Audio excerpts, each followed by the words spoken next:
Hola de nuevo. En el video de hoy veremos razón de momios y riesgo relativo.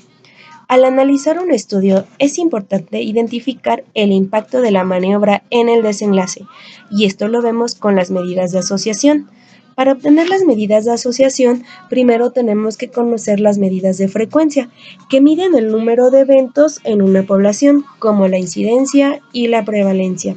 Luego se pueden calcular las medidas de asociación, como la razón de momios y el riesgo relativo, y de aquí derivan las medidas de impacto, que son una asociación entre estas proporciones, como la reducción absoluta del riesgo y la reducción del riesgo relativo.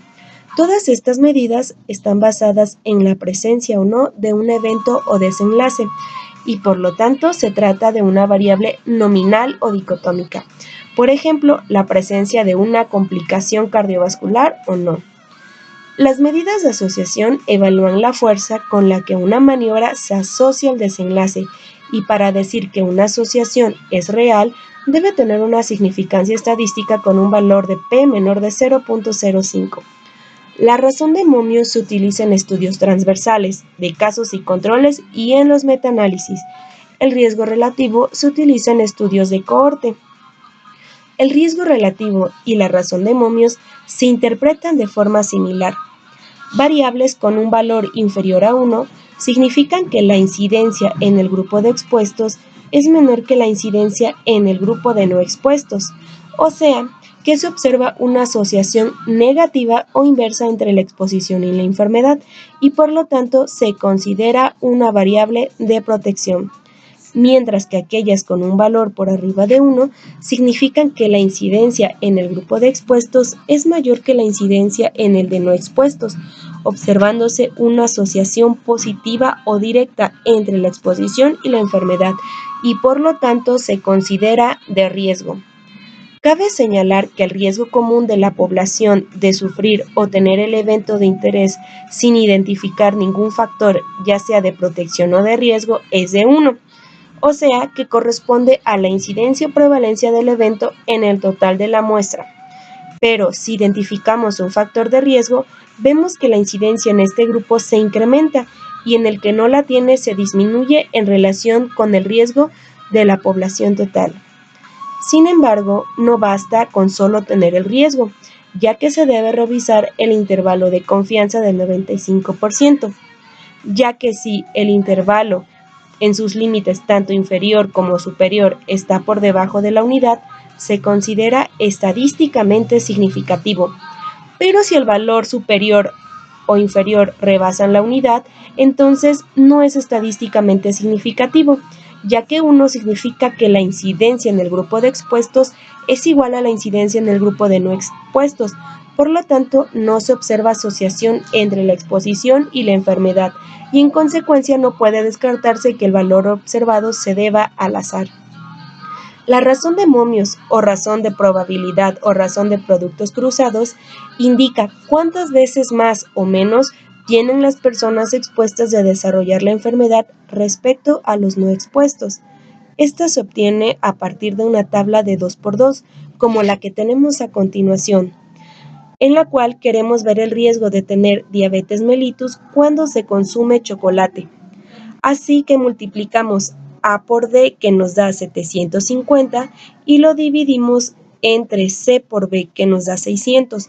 Así obtenemos una razón de momios de 1.25, que significa que las personas que consumen chocolate tienen 1.25 más riesgo de desarrollar diabetes mellitus. El riesgo relativo indica cuánta probabilidad más tienen las personas expuestas de desarrollar la enfermedad respecto a los no expuestos. Este se obtiene entre la incidencia de la enfermedad en el grupo de expuestos y la incidencia de la enfermedad en el grupo de los no expuestos. También se obtiene a partir de una tabla de 2×2. Pongamos el ejemplo de desarrollar hipertensión arterial entre fumadores y no fumadores. Obtenemos la incidencia de hipertensión en los no fumadores y la incidencia de hipertensión en los que fuman. Así obtenemos un riesgo relativo de 0.78, que significa que el no fumar protege de la hipertensión. Pero para obtener cuánto es la protección, debemos restar el riesgo obtenido a 1, o sea, 1 menos 0.78, que nos da 0.22. Así tenemos que las personas que no fuman tienen 0.22 menos riesgo de desarrollar hipertensión. Ahora hagamos un ejemplo en SPSS. Queremos ver el riesgo de tener gastroparesia en pacientes con esclerodermia de acuerdo a la variedad de la enfermedad, ya sea limitada o difusa. Nos vamos al menú Analizar, Estadísticos descriptivos y tablas de contingencia. Nos sale esta ventana. Por consenso en los estudios epidemiológicos, colocamos en la ventana Filas la variable que consideramos como independiente o la exposición, que en este caso es la variedad de la esclerodermia, y en la ventana Columnas la variable dependiente o el resultado, que en este caso sería la gastroparesia. Damos clic en la opción Estadísticos y nos sale esta nueva ventana donde activamos las opciones de chi cuadrada y riesgo y damos Continuar. Regresando a la ventana, damos clic en Casillas y nos sale esta otra ventana donde activamos las casillas de Observado y Fila para obtener los porcentajes y damos clic en Continuar. Luego otra vez clic en Aceptar y nos sale la ventana de resultados. Esta primera tabla explica el total de casos analizados y si hubo casos perdidos, o sea, individuos que no tuvieron un valor asignado en la tabla. Luego aparece la tabla de contingencia, que en este caso concreto es una tabla de 2x2 con los recuentos en cada celda y sus porcentajes respecto a la fila. E inmediatamente aparece la ventana con el contraste de chi cuadrado.